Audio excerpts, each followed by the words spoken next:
JC Shurburtt of Inside the Gamecocks of the Big Spur. JC, what's going on, my friend? How are you? Hey, great to be with you doing this Thursday is Wednesday thing this week, and it's actually feels more like Friday because I'm about to throw down, man. So I'm fired up. I love this weekend of football, just Thanksgiving and spending time with family, and then the rivalries this weekend are always nostalgic, and looking forward to a great weekend of football and having a little downtime. So, JC, before we get going, I got to ask you a question that's going to divide even anyone. Is it dressing or is it stuffing?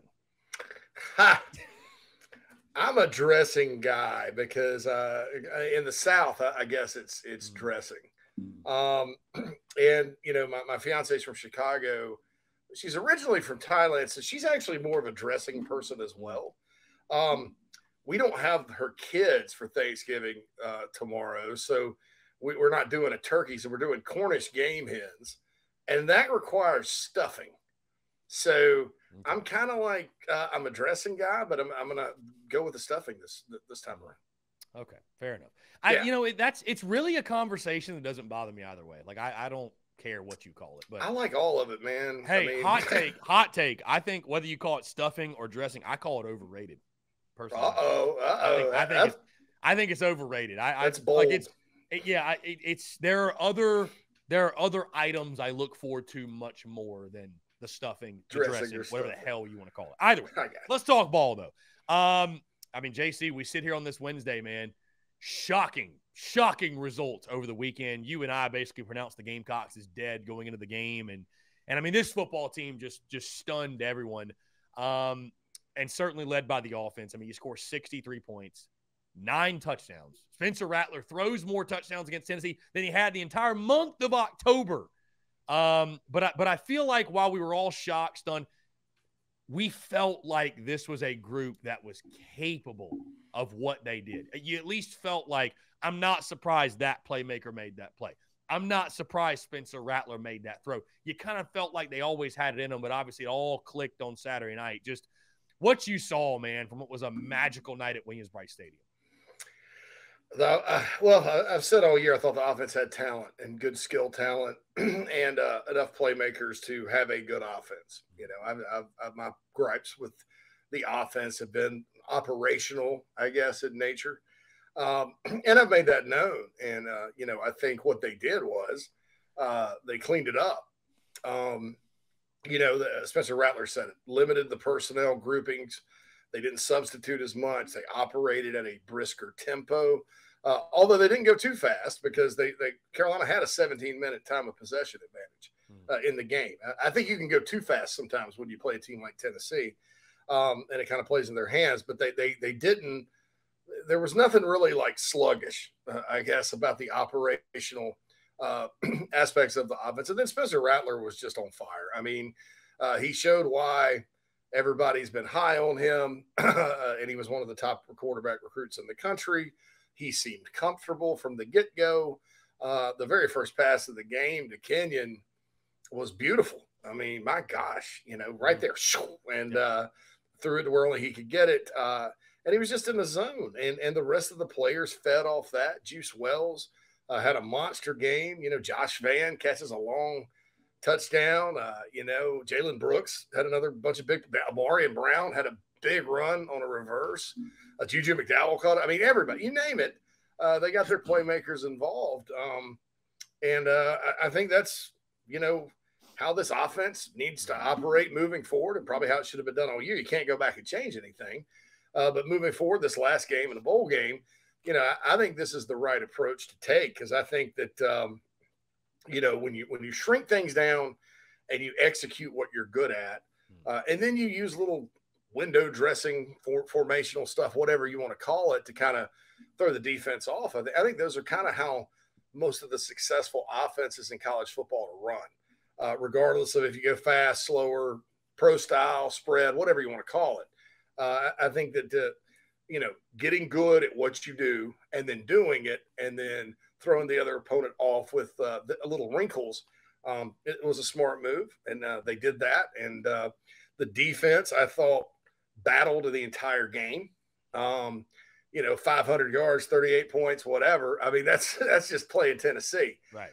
And frankly, Carolina's offense was scoring, and they could give them the ball back because they were scoring.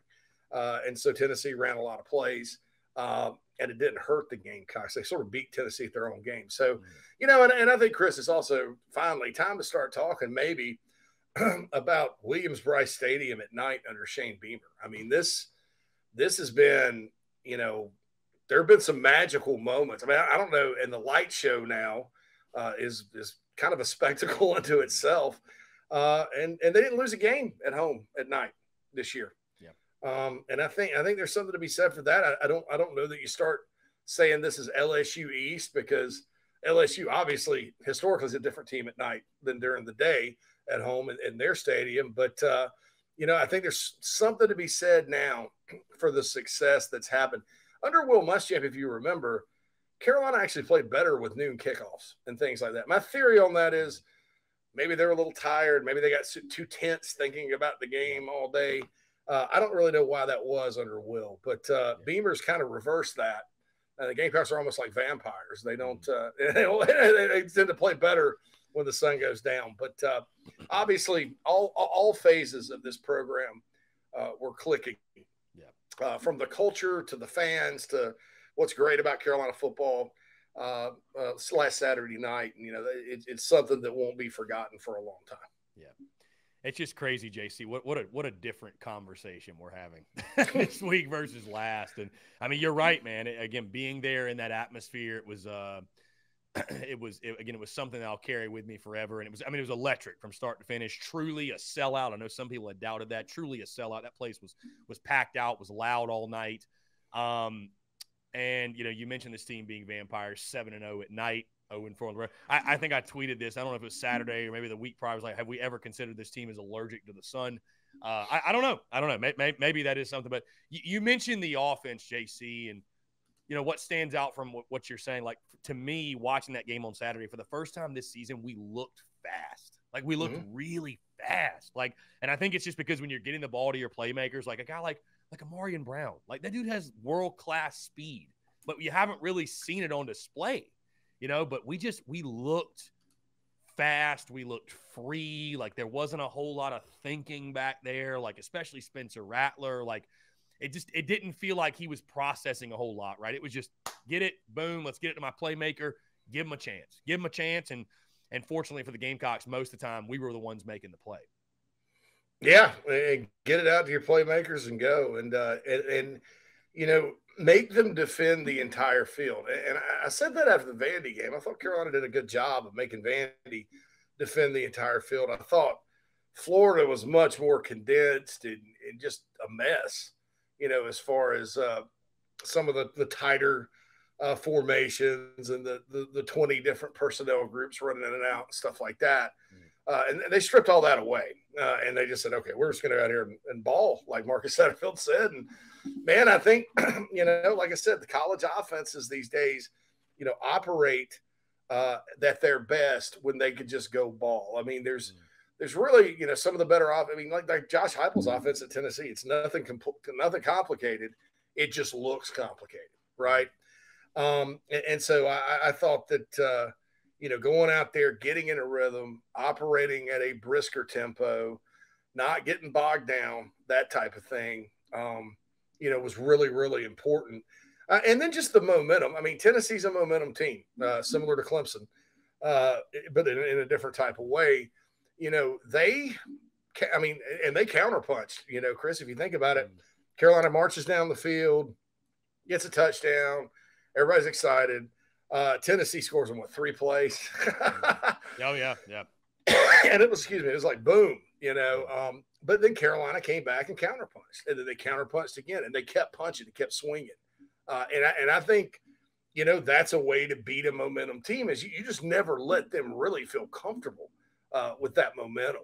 And I think Carolina did a masterful job of that. I kind of felt good about the game at halftime because I was like, Tennessee's just not stopping Carolina.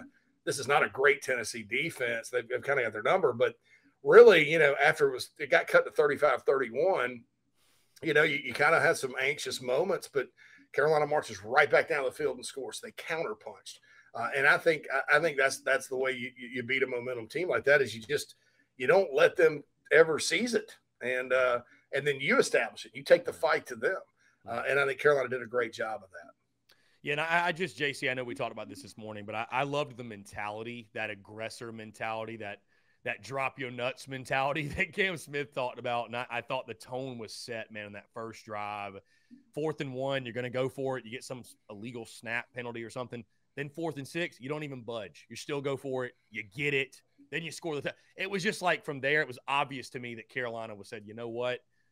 We know we're huge underdogs. We're just going to let it all hang out. We're not going to leave anything, we're going to empty the clip, if you will, and throw everything we got at them. And so I thought that was really beneficial. I know you talked this morning that you advise, or you think it's smart for Carolina to have that same mentality going in this weekend moving forward.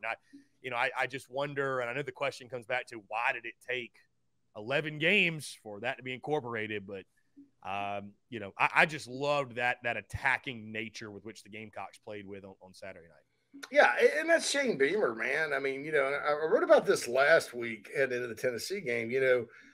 If Beamer ball 2.0 really wants to take off, you've got an opportunistic defense that forces turnovers, that plays aggressive. Clayton White will send pressure and use exotic fronts, and his kids like playing in that system. I mean, you've heard them talk about it publicly, like, wow, we love this defense.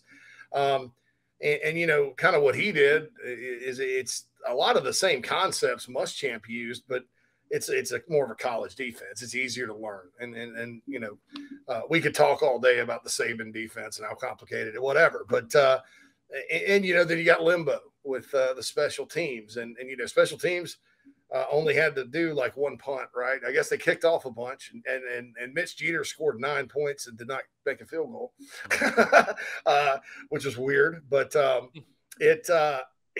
special teams had a quiet night because they didn't have to do anything. And, then there's been the offense, and the offense is has not been an attacking style of offense unless they're able to just line up and run it all over somebody. Well, Saturday night they attacked, and I think that's kind of what Shane Beamer had in mind when he kind of set the standards for this program. He's not a guy that wants to sit back and run, a bunch of 22 personnel or 13 personnel and grind it out for a win. That's not even what they did at Virginia Tech. I mean, and even at Georgia, his couple of years, sure, they ran the ball, but it was a different. They scored a lot of points at times. So, especially against Oklahoma. So I think this is what he had in mind. And I think this program cannot afford to not be aggressive in all three phases. You're in the SEC. I think you can get enough talent here to compete with just about anybody on the schedule. But you have to have edge in other aspects of it, because you're not realistically going to sit there and out-recruit everybody in the league like Alabama does. You're going to have to sit there, and even Alabama has to be aggressive, right?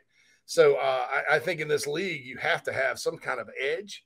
And it was apparent that they kind of installed that in two of the three phases. And then the third phase obviously came on in a big way on Saturday night. JC, before we get off of Tennessee, I got to ask you, how many times this week do you think you've been asked who was calling the plays on Saturday? Quite a bit. I'm kind of staying out of that because there's about some conflicting info out there. But here's what I know about that. And I'll just kind of say what I think is the truth. I think it wasn't so much ever about like the play calling. It was what they were carrying into games. It was too much for a college football team, right? And I think it can even confuse coaches during in game when you're trying to make quick decisions of what to call, how to call it, that kind of thing. I also think when you substitute, and Rattler told Tim Tebow before the game Saturday that against Florida, Carolina had like 20 different personnel packages. They ran in and out.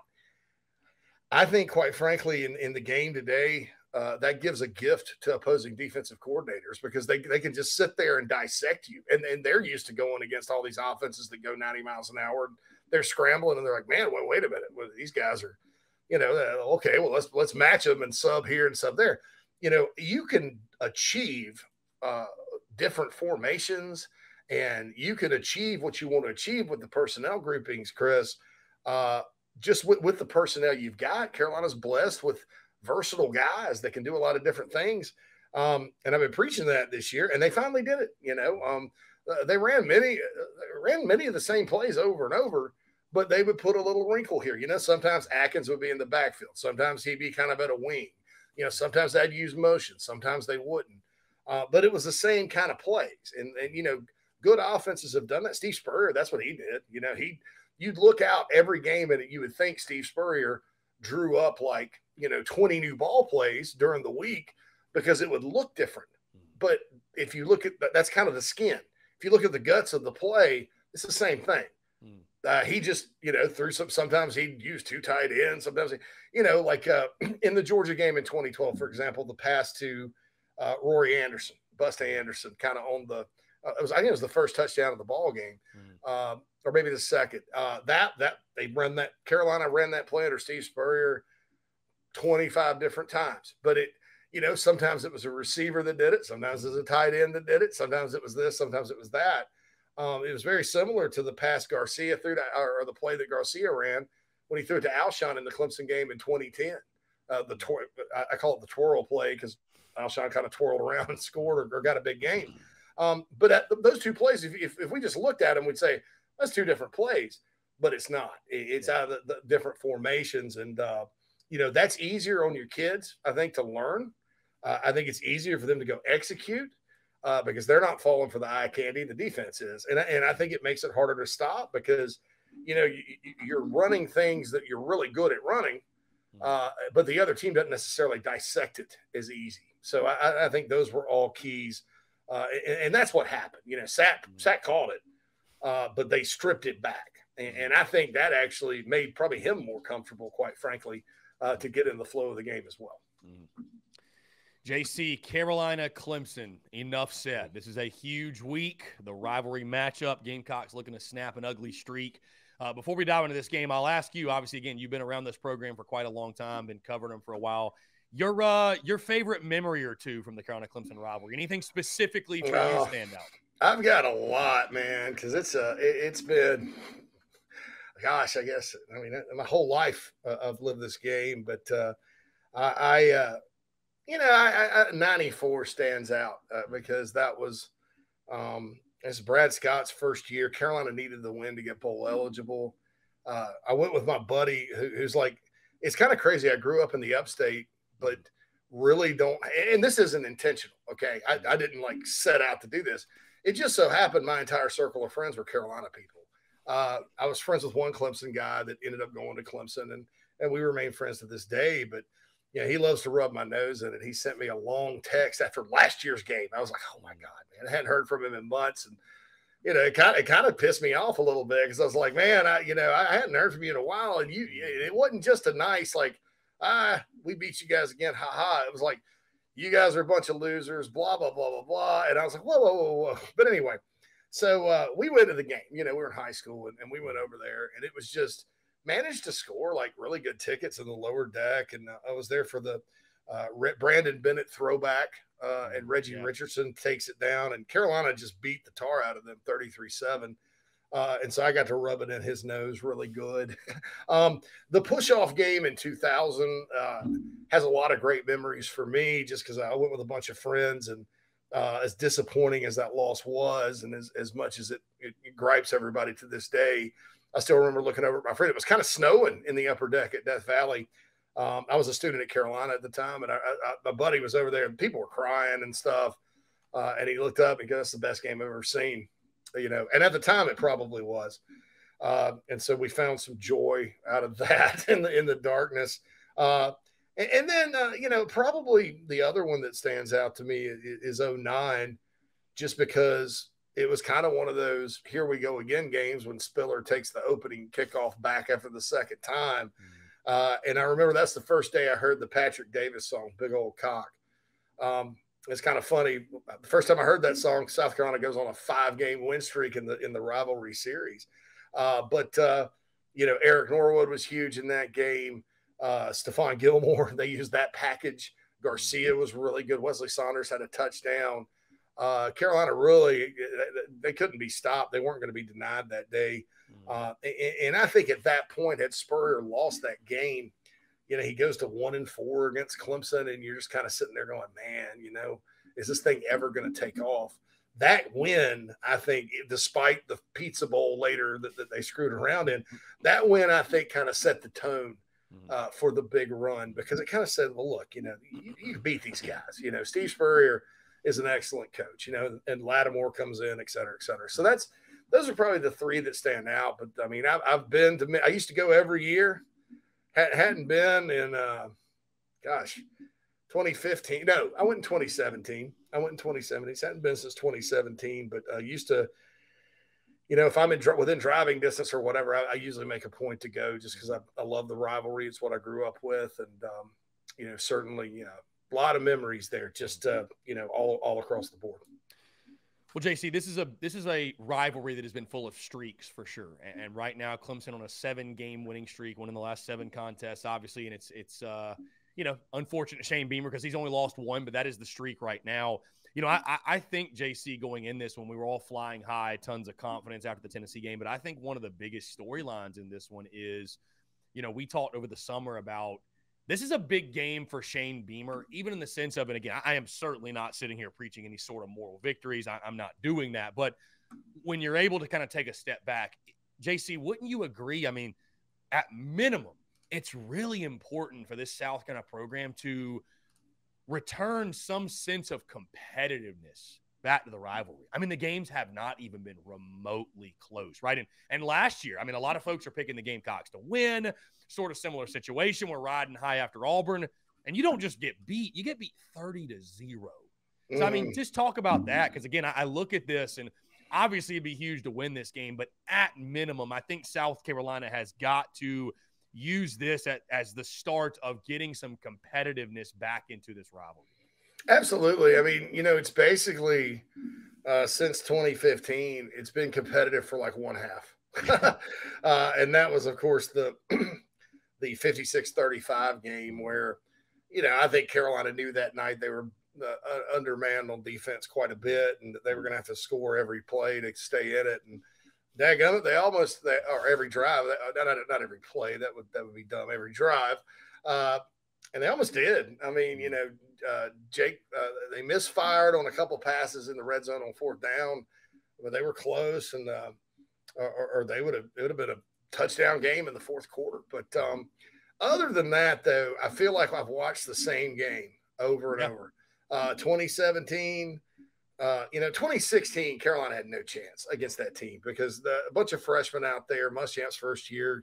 You had the brilliant, the guy in the yellow hat, Jake, had to run over to the sidelines because they're trying to kind of slow it down or whatever. That didn't work. So they had no chance in that one. But, 2017, Carolina's an 8-win team. Clemson had dropped a game to Syracuse and all that. They were kind of hitting their stride, but Carolina's defense just went out there and did not play well. 2019, there was no shot in that game. 2020, they didn't play. And then last year was disappointing, because South Carolina's defense, although they did struggle against the run at times, you didn't look at Clemson coming into that game offensively and go, man, Carolina's really got to play well against the run. You sort of thought, well, the Carolina defense matches up. The offense is a complete mismatch, and it was even more so than we thought. But maybe, you get a turnover, you have a good night on defense and hold Clemson back, like a lot of their games last year were. They beat Georgia Tech, 14-8, and maybe you have a shot at the end, right? I thought it would go similarly to and I picked Carolina to win too, because I didn't know when I'd get another chance to do that. I thought it'd be similar to like Clemson's Cheez-It Bowl win over Iowa State, where, it was 20-13. Clemson kind of had the game in hand, but it was close, and Iowa State played pretty good defense, and, that kind of deal. But it wasn't. It was the same game that we saw under Will Muschamp in 2017 and 2019. And it was just unfortunate, because it was South Carolina. It looked like they were intimidated, and they just didn't play that well. And giving up that many rushing yards in your own house, I think that was a season high rushing yards the Gamecocks gave up to an offense that, frankly, wasn't ranked very high, hadn't done very well all year, except against Wake Forest, who they always seem to do well against. Yeah. You kind of, it was disheartening. People ask me what was the worst performance of 2021 or the most disappointing loss. And I usually lean toward that Missouri loss, but I said there are some aspects of the Clemson loss, not that Carolina lost, but how they played at home. Everybody's feeling good. You just got bowl eligible, year one of Beamer. You just beaten Auburn. Jason Brown was kind of, hey, Jason Brown could lead them to victory. And then they just fell flat on their face. So, and I think Beamer realizes that this year. I think some of his comments this week kind of lead me to believe that there's been a major emphasis on refocusing for this football game. And I think that'll help. Yeah, I think so too, JC. When he talks about, we're not tweeting about Tennessee anymore. We've gotten all our videos out of the way. Like we're focused on the task at hand. Now let's talk the challenge that Clemson presents offensively. JC, and you mention it. And correct me if I'm wrong, the matchup feels pretty similar to last year in the sense that I expect Clemson to lean on Shipley and Maffa, the rushing attack. I know DJ Hughes had his moments, but he's not really a guy that I look at that scares me that he's going to break out and throw for 300. Obviously, Anthony Williams on the outside is going to be a fun match to watch due to the recruiting story, if you will, with him and Justin Stepp and the Gamecocks. And I know they love to use the tight end as well, right? They're really effective in that. But fair or unfair, I kind of look at this as like South Carolina. If they can slow down the run game, there's going to be the opportunity, I think, to have a lot of success.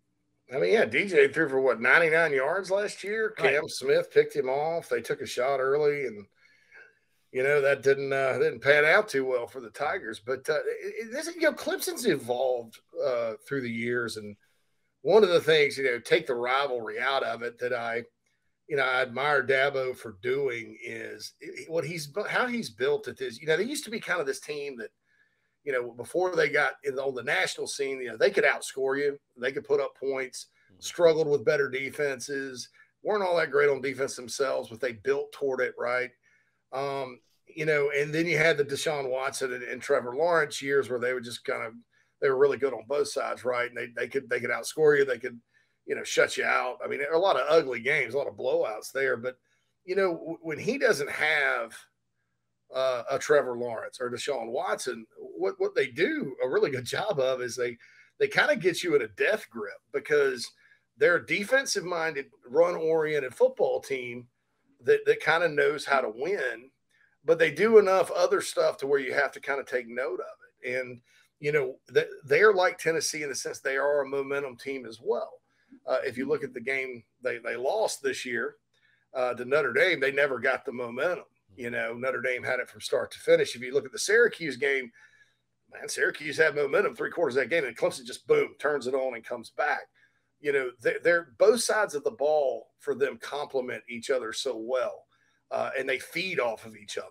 And it makes them difficult to beat when you have a team that runs it and that can play defense and can keep you off the field and get you off the field quickly. That says something about them. So, for Carolina, I think it's going to be, keep attacking on the field and honestly, stop the run. Like you said, I think they're absolutely spot on. Nothing against the Clemson receivers. I think they're good, but I think Carolina secondary matches up quite well. And I think you can get pressure on DJ and force him into some mistakes. And that's kind of what the bread and butter of this defense under Clayton White. So, for goodness sake, don't let Maffa and Shipley and DJ just run all over you on Saturday. Do something. Do something about it. And I think if they do, Carolina can have a successful day on defense. As Lou Holtz used to say, shut up and hit somebody. That's it. Shut up and hit somebody. JC, on the offensive note, again, short, sweet, and to the point, like you mentioned, man, attack, more of what we saw against Tennessee. Play free, play loose, and let them hang, man. Play with nothing to lose. I mean, I think we talked this morning, just playing aggressive, being the aggressor, and I would expect to see Carolina yet again go for it on fourth down. Like, again, play with that nothing to lose mentality. Get your playmakers the football.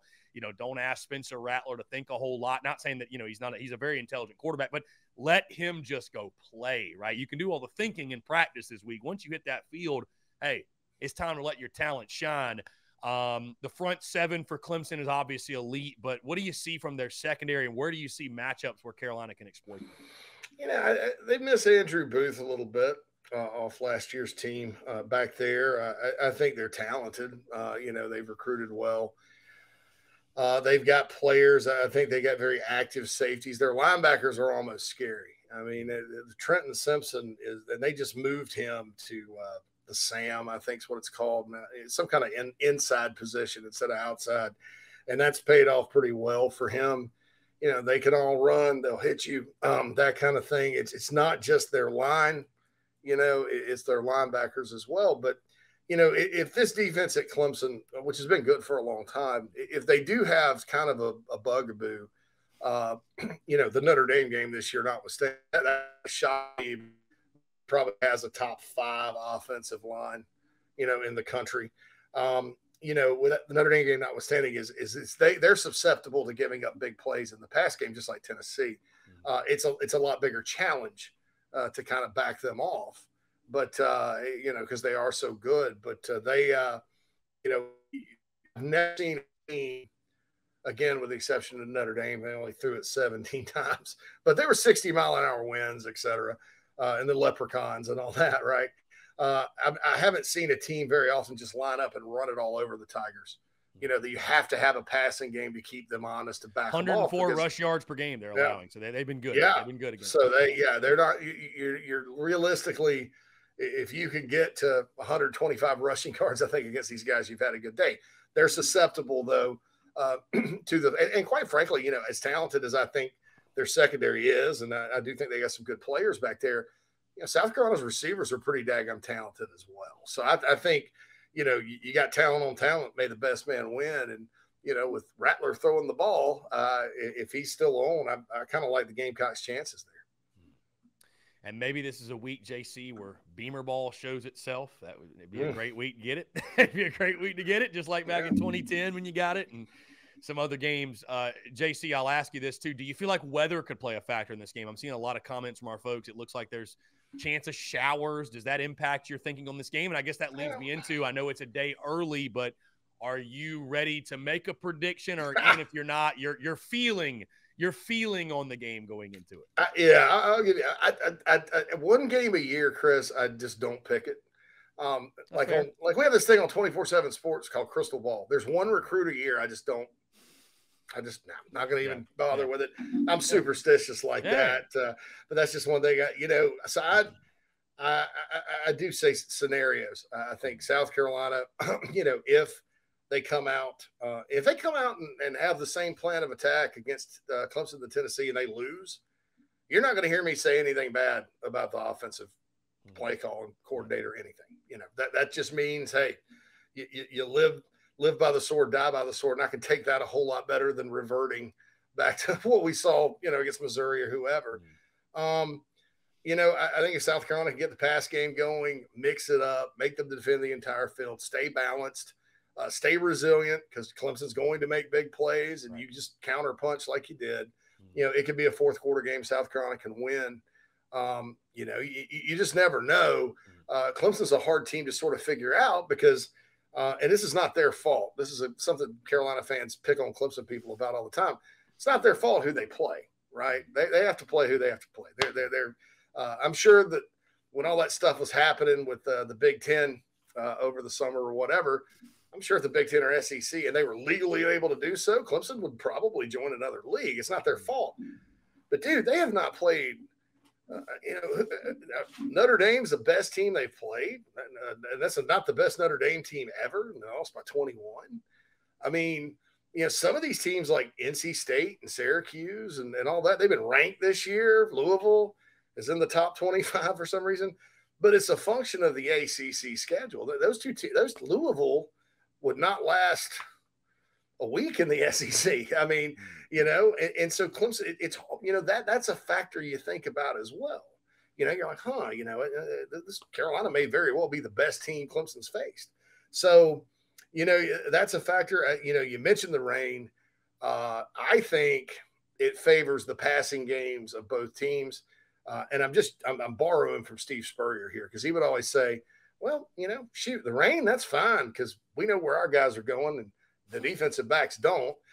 Wind to wind, he hated the wind though because the wind would blow the ball all over the field. I just don't want it to be windy, So I'm I think it favors the passing game and maybe the offenses a little bit. But I'll tell you this too. You mentioned Beamer ball. There's always that chance on a punt, especially if you're back there thinking about, God, these guys have blocked a punt. The other team that leads the nation in block punts is Notre Dame. They blocked a punt against Clemson.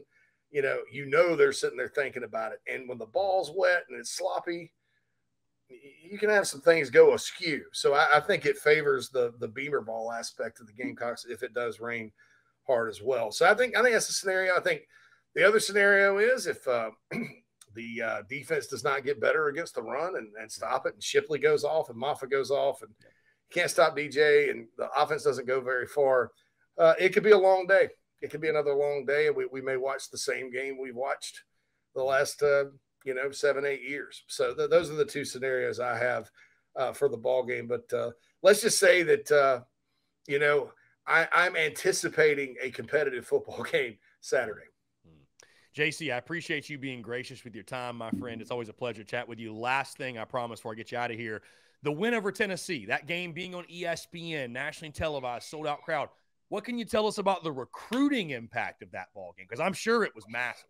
Oh, it was. They had a lot of their top commits. And see, when you go through a season, Chris, and maybe you have some turmoil, some ugly losses, it's not often that you start losing guys decommit, or flip or whatever. It has to get really bad, but there's always that concern. So you want to make sure guys like Desmond Yu, the 4-star DN from, up in the DC area, or, Big Tree Babalade or Marquis Anderson, or some of those guys that, highly guys, you want to make sure they start looking around.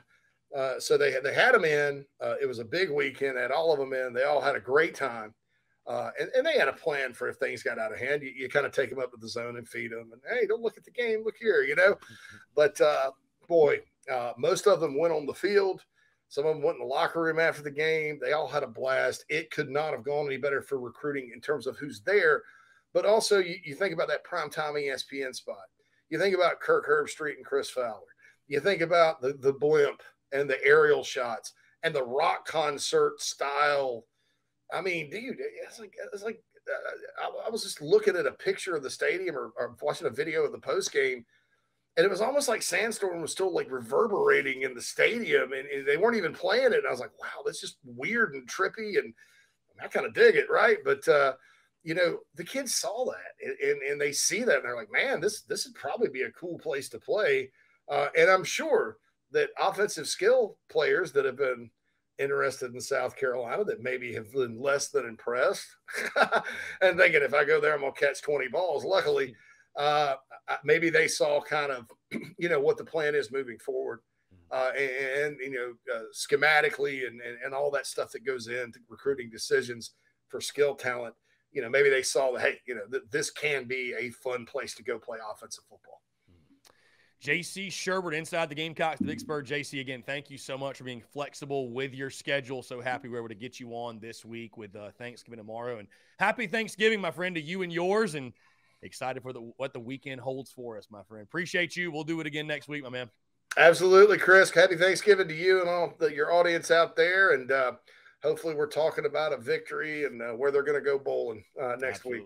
Absolutely. JC, I appreciate you, man. We'll talk soon. Take care, bud.